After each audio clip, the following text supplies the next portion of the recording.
Mari kita melihat saudara di Korintus.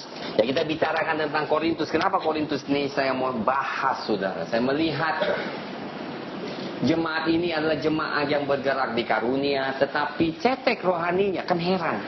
Ya kan kita bicarakan, mereka jago khotbah, pintar ngomong, aduh macam-macam. Nanti kita akan melihat Korintus tuh masalahnya banyak, setumpuk.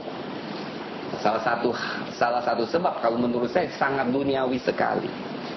Sangat kedagingan di dalam gereja ini. Tetapi puji Tuhan, Tuhan sengaja mengizinkan gereja ini ada, sehingga Rasul Paulus tuh bisa memberi solusinya bagi setiap masalah yang ada di Korintus, sehingga menjadi pelajaran bagi kita saat ini. Hikmat Tuhan tuh luar biasa, hikmat Tuhan. Di pada zamannya Paulus juga dia menghadapi banyak gereja yang macam-macam. Tentunya gereja Filipi adalah gereja kesayangan dia. Tapi dia juga harus melayani gereja Korintus karena dia yang melahirkan gereja ini, yang melayani jemaat ini. Dan ternyata saudara, pernikahan masalah. Nanti kita lihat tuh, perselisihan antara jemaat sampai ke pengadilan. Aduh, ampun dah, pernikahan, dosa di dalam gereja. Nah, kita melihat bagaimana posisi Paulus di dalam gereja. Bagaimana dia hadapi setiap masalah yang ada terjadi di gereja. Luar biasa saudara. Tentunya kita lihat di pasal 2, dia selalu tekankan. Ya saya doa, kenapa? Saya tanyakan, kenapa Rasul Paulus menekankan hikmat yang benar? Sebab jangan salah, gereja Korintus itu banyak orang pintar. Tetapi pintarnya pintar duniawi. Pintarnya tidak sesuai dengan firman Tuhan.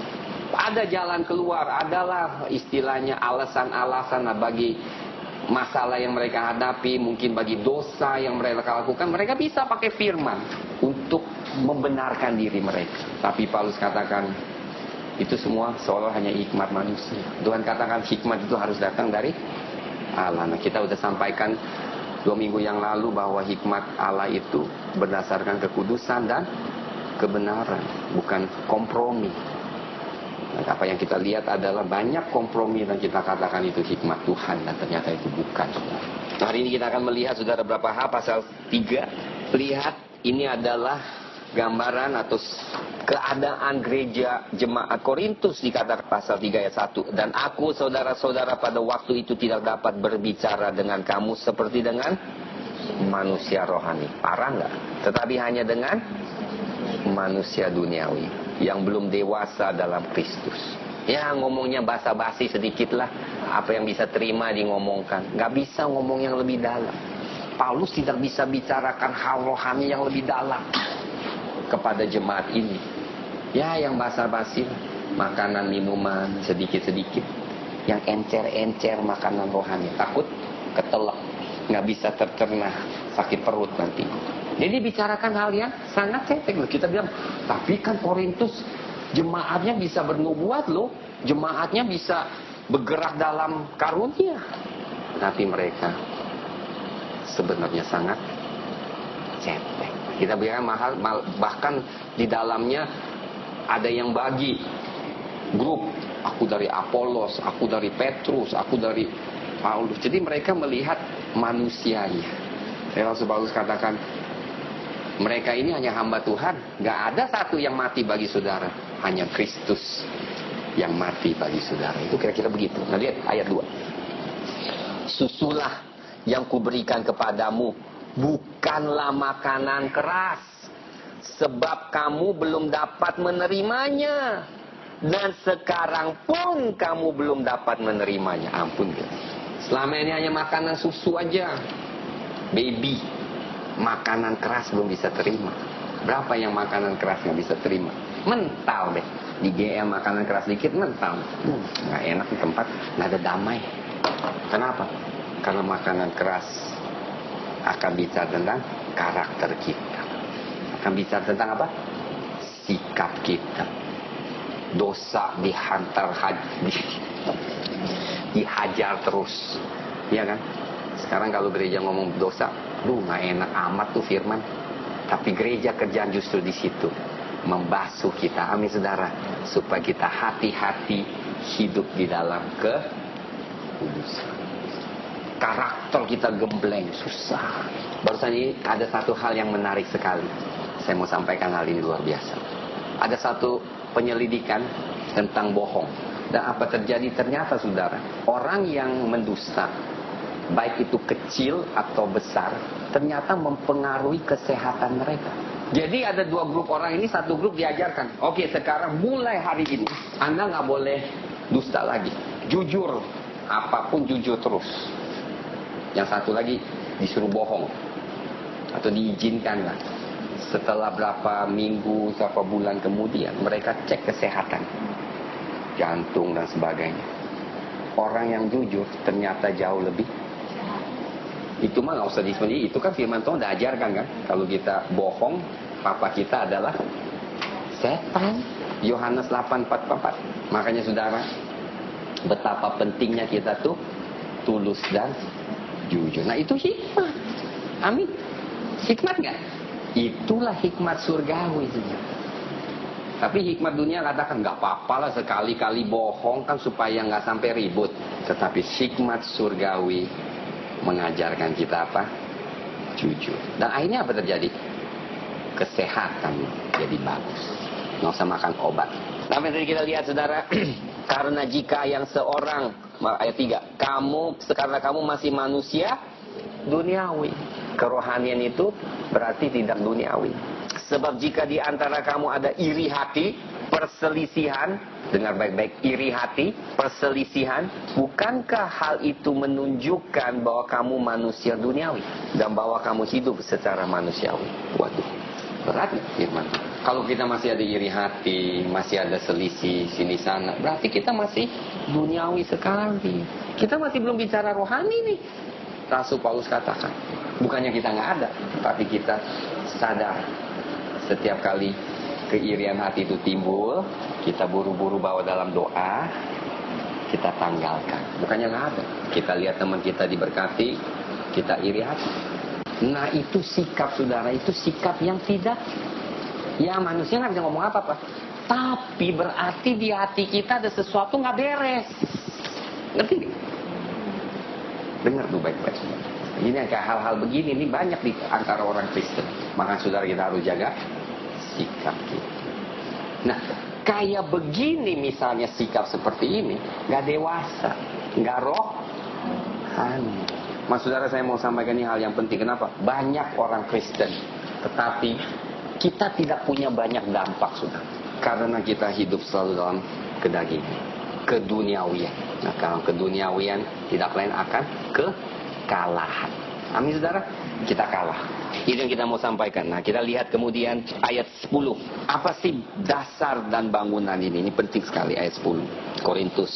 Sesuai dengan kasih karunia Allah yang dianugerahkan kepadaku, aku sebagai seorang ahli bangunan yang cakap telah meletakkan dasar dan orang lain membangun dia terus di atasnya. Tetapi tiap-tiap orang harus memperhatikan bagaimana ia harus membangun di atasnya. Karena tidak ada seorang pun yang dapat meletakkan dasar lain daripada dasar yang telah diletakkan, yaitu Yesus Kristus. Entahkah orang membangun di atas dasar ini dengan emas, perak, batu permata, kayu, rumput kering, atau jerami. Sekali kelak pekerjaan masing-masing orang akan nampak, karena hari Tuhan akan menyatakannya, sebab ia akan nampak dengan api, dan bagaimana pekerjaan masing-masing orang akan diuji oleh api itu. Ini berbicara tentang pelayanan kita. Rasul meletakkan satu dasar di dalam Korintus, dan kemudian ya banyak orang yang datang mengajar, banyak orang datang yang mengajarkan sesuatu katanya.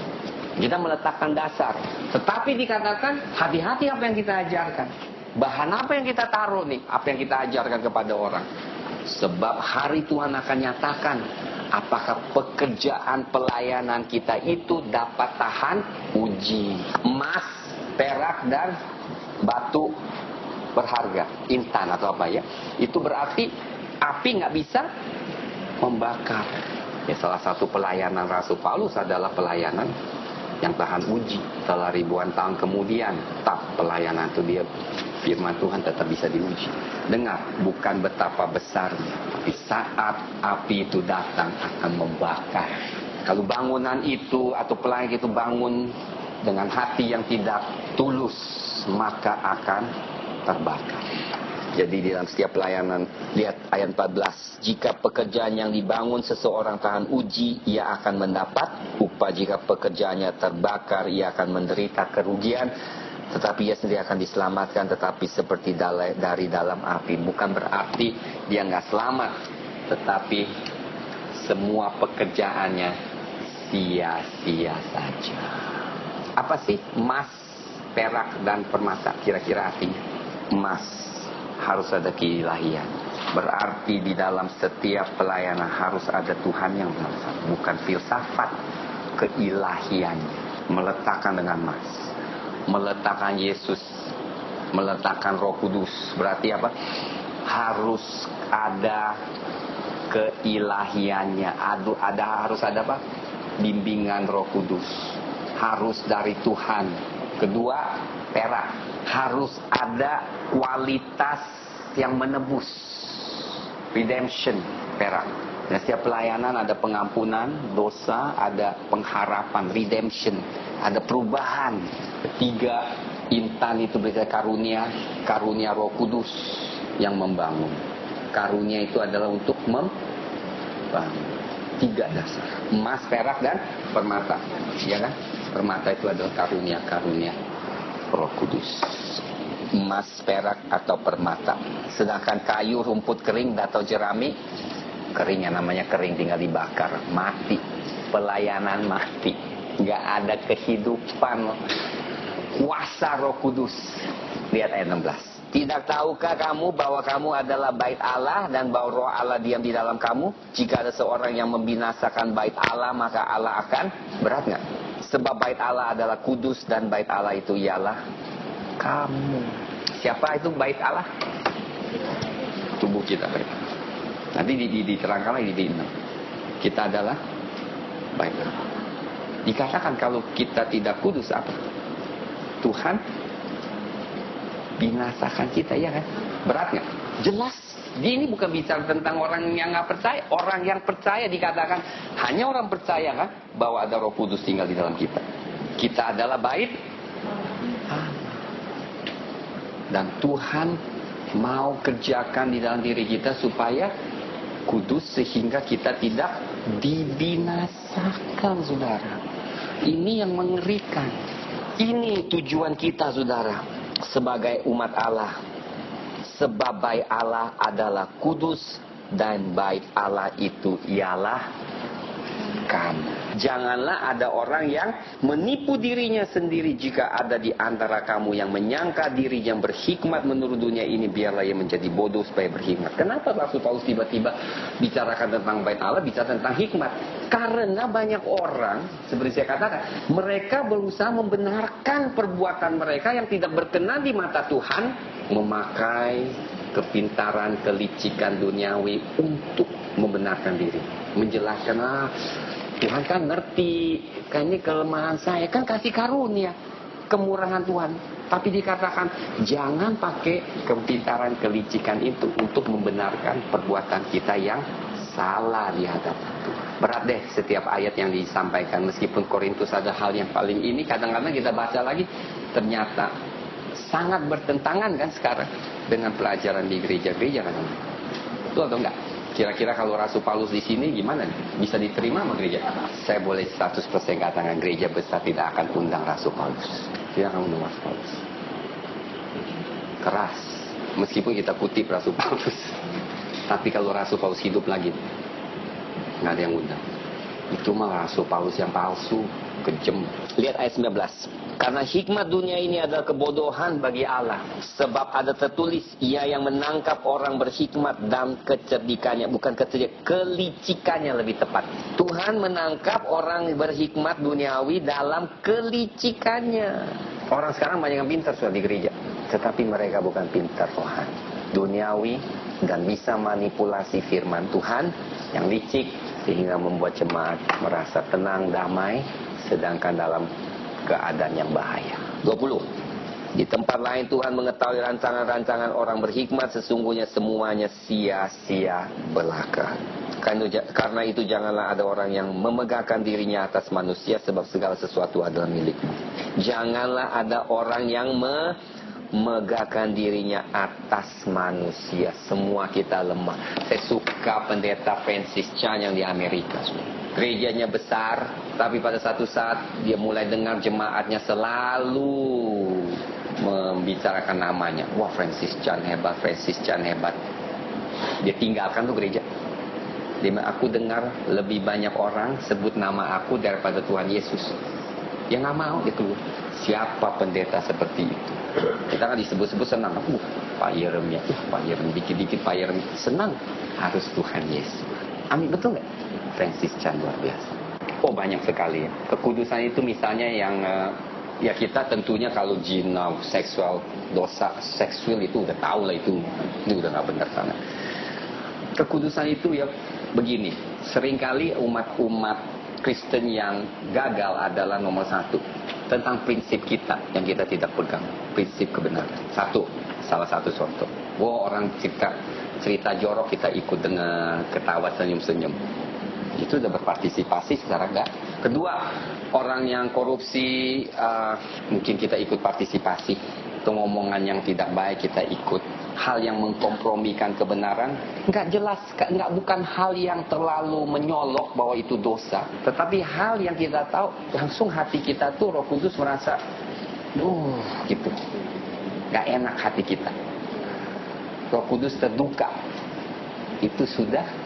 Atau kita, prioritas kita yang sering saya katakan, kita sudah janji atau mau beribadah dan kemudian ada hal yang lebih penting duniawi, kita bisa tolak Tuhan, kita nggak berani tolak yang dari bos. Sedangkan kita tahu hak kita. Tentunya sebelum, misalnya kita udah janji dulu, gue mau kesini, gue mau beribadah, mau doa. Kemudian hal yang datang yang lain, kita bisa berubah. Berarti kita nggak prioritas. Itu sudah salah satunya tidak kudus. Jadi berapa hal banyak sekali saudara di dalam kehidupan itu yang hal-hal yang kecil itu bukan hal-hal yang gede. Kekudusan itu adalah hal-hal yang kecil yang kelihatannya sepele, tetapi kita tetap berusaha untuk menjaganya. Nah, itu yang membuat Tuhan berkenan. Di internet kita lihat gambar-gambar yang nggak harusnya kita. Ya meskipun nggak terlalu ini. Bagi pria yang lihat pakai ya kan, itu ada hal yang sudah tidak menguduskan mata kita, bisa kepancing. Cerita-cerita yang tidak baik itu mempengaruhi. Nah, itu yang perlahan-lahan saudara, yang perlahan-lahan yang mulai mencemarkan hidup kita. Dan akhirnya kalau kita nggak hati-hati, bertobat dan menjaga, kita jatuh di dalam dosa itu. Ngerti nggak sih? Jadi ya, makanya saya katakan tujuan kita ini untuk apa? Bukan kita semua nggak ada yang sempurna. Semua kita jatuh, pernah jatuh. Semua kita tiap hari dicobai hal-hal seperti itu. Betul nggak? Tiap hari.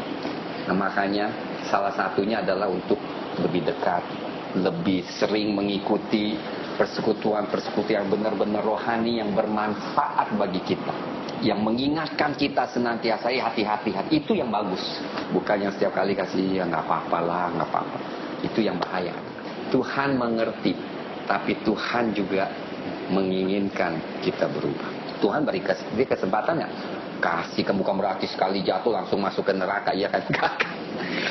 Enggak. Tuhan tahu kelemahan, tapi kita berusaha terus memperbarui. Ingat nih, ada proses. Amin saudara. Tuhan tuh panjang lebar. Tuhan lihat kita benar-benar berusaha. Dia berkenan udah, meskipun kita jatuh, tapi kita berusaha. Tuhan berseru pada Tuhan, tolong aku supaya aku tidak. Dengan sikap demikian, meskipun kita kadang-kadang kepleset, Tuhan langsung angkat lagi. Nah, itu sikap yang maksud saya. Bukan yang yalah Tuhan ngertilah, nggak apa-apa lah, jatuh lagi nggak apa-apa, kan minta Tuhan maaf. Nah, itu bukan sikap yang Tuhan berkenan. Itu maksud. Kan kasih karunia Tuhan lebih salah lagi. Jadi sikap kita ini bukan berarti kita nggak jatuh dalam dosa atau keliru, tapi kerinduan kita tuh kudus. Ya, jatuh kita buru-buru, Tuhan ampun ya aku salah, naik lagi, berdiri lagi.